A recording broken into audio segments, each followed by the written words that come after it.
Chapter 3. My companion stopped in for a moment at one of the newspapers. A later paper the same day stated that the greatest excitement still continued in the Quartier des Rues, that the house in question had again been examined carefully by the police and several witnesses called back and questioned a second and third time, but all to the same end.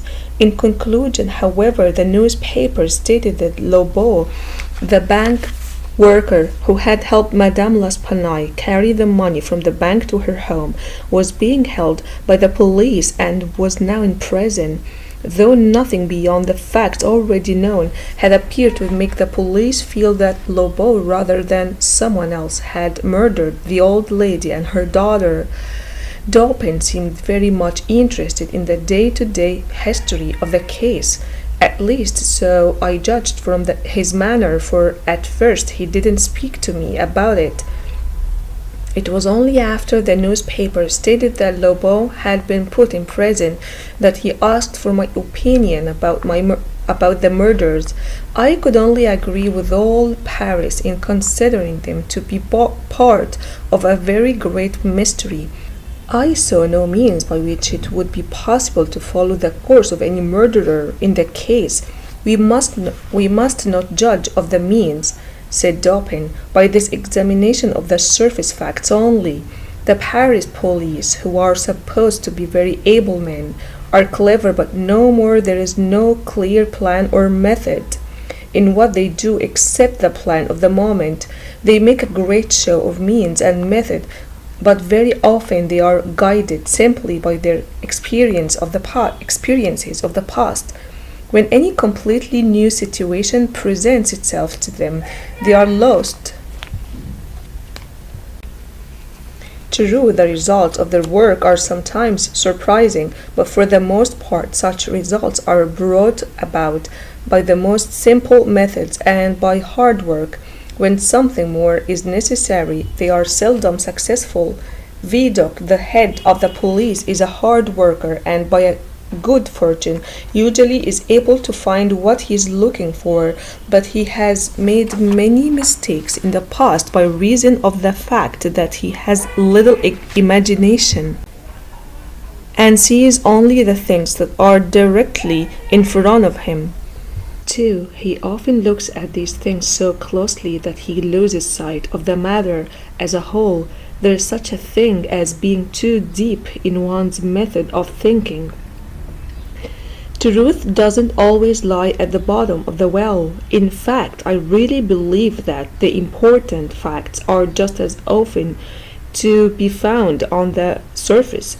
The method as well as the reasoning in this kind of mistaken thinking are well shown in the way one looks at the stars and other bodies in the heavens. When looked at directly and for some period of time, a particular star seems to disappear or to lose itself among other groups of stars. Yet if looked at from the side or less directly, it becomes more clear to the eye, more exact in form. In this same way, by paying too close attention to a thing, we often cause our minds to become tired and our thinking to grow weak. It's possible to make even Venus herself disappear from the heavens by too direct an observation of her every line and position. As for these murders, let us examine some of the facts ourselves before we make up an opinion about them. I think we will find it interesting to do this. Also, Lobo once did me a small favor, and I should like to be able to help him if I can. I know the head of the Paris police, and I am sure he will permit us to visit the place. Accordingly, Dupin saw the police chief, and he agreed to let us examine the house in question. We went at once to the Rue Morgue. This is one of the poorest streets to be found between the Rue Richelieu and the Rue Saint-Rouge. It was late in the afternoon when we reached there, as this section is a long distance from where we lived. The house was easily found, for these were still many curious people looking up at the closed shutters from both sides of the street. The house was the usual Paris house, little different from hundreds and hundreds of similar homes of this general style. Before going in, we walked up the street, turned into one of the small side streets, and then again turning paused along the back of the building, Dobbin meanwhile examining the whole section as well as the house in a manner so exact and careful that I saw little reason for it. Going back over our course, we came again to the front of the building, rang the bell, and having shown the pass which the police chief had given us, were permitted to enter by the officer at the door. We went upstairs into the room where the body of Mademoiselle L'Espanaye had been found, and where both the dead persons still lay. Nothing in the room had been touched or changed. Everything was just as the police had found it. I saw nothing except what had been stated in the Gazette de Tribunal. Dupin looked at everything closely, including the dead bodies of the two women. We went into the other rooms and into the garden. A police officer followed us everywhere. We remained in the house while Dupin examined everything until after dark. Then we left. On our way home, my companion stepped in for a moment at the office of one of the newspapers, though without explaining to me his reason for doing this. I have said that at times my friend acted a little strangely. Now, for example, he refused to enter into any conversation about the murders until the afternoon of the following day. He then asked me suddenly if I had observed anything unusual at the scene of the murders. There was something in his manner of placing importance on the word unusual that caused me to shake a little without knowing why. No, nothing unusual, I said. Nothing more at least than what we both saw stated in the newspaper. The Gazette, he answered, has not entered into the really awful and seemingly cruel side of the murders. But forget about the opinions of this newspaper. It seems to me that the mystery appears to be a very deep one, for the very reason that should cause it to be easily explained. I mean by the clear or surface character of many of its points. The police remain very much in the dark because there doesn't seem to exist any clear reason, not for the murder itself, but for its bloody character. They are also very much confused by the fact that voices were heard upstairs, yet when the party arrived there was no one in any of the rooms, despite the fact that there are no back stairs or hall by which a person could have escaped from the building. The wild state of the room, the body pushed up so tightly into the chimney, the awful condition of the dead body of the old lady, these facts, with those mentioned before as well as others which I need not mention, have made of the whole thing a mystery so deep that the police are completely unable to explain it. They don't even know where to start, for they have fallen into the usual mistake of confusing that which is unusual with that which is deep and difficult. But in case such as this, what should be asked is not so much what has happened as what has happened that has never happened before. In fact, it has often seemed that the deeper the mystery of something to the police, the more clear and easy it's for me to explain. At least that is what has happened in the present case. I looked at him with great surprise.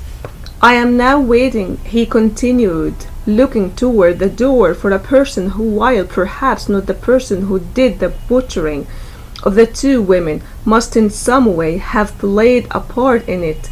It's possible that this person had little to do with the worst part of the murderers. At least I hope that I am right in supposing this, for upon it I plan to go ahead and explain the whole mystery. I look for the man here in this room any moment. It's true that he may not come at all, but it's probable that he will. He doesn't come. It will be necessary to keep him here for a while. Here are pistols, and we both know how to use them if we have to. I took the pistols hardly knowing what to do with them, while Dobbin went on very much as though talking to himself. I have already spoken of his faraway manner. At such times his talk was directed toward me, but his voice, although by no means loud, was changed, as though he were talking to someone at a great distance. His eyes had little expression in them as he looked straight at the wall. That the voice heard arguing, he said, by the party upon the stairs weren't the voices of the women themselves was fully proved by what all the witnesses said. This removes any doubt of the question whether the old lady could have first killed her daughter and later killed herself. I speak of this point chiefly for reasons of method, for the strength of Madame L'Espanaye wasn't great enough to push her daughter's body up the chimney where it was found, while the condition of her own body showed clearly that she couldn't have killed herself. The murder therefore was done by some third party, and the voices of this third party were those heard in the argument. Let me now turn not to all the facts given by the witnesses, but to what was unusual in these facts. Did you observe anything unusual in the stories of the witnesses? I answered that while all the witnesses agreed in supposing the heavy voice to be that of a Frenchman, they didn't agree at all as to the high, sharp voice. Those were the facts themselves as given by the witnesses, said Dobbin. But it wasn't the unusual part of what they said. You have observed nothing particularly strange, yet there was something to be observed. The witnesses, as you say, agreed about the heavy voice. Here they all said the same thing, but as to the high, sharp voice, the strange fact is not that they didn't agree as to its character, but that while the Italian and Englishman, a Spaniard, a Dutchman, and a Frenchman tried to describe it, each one spoke of it as being that of a foreign person. Each is sure that it wasn't the voice of someone from his own country.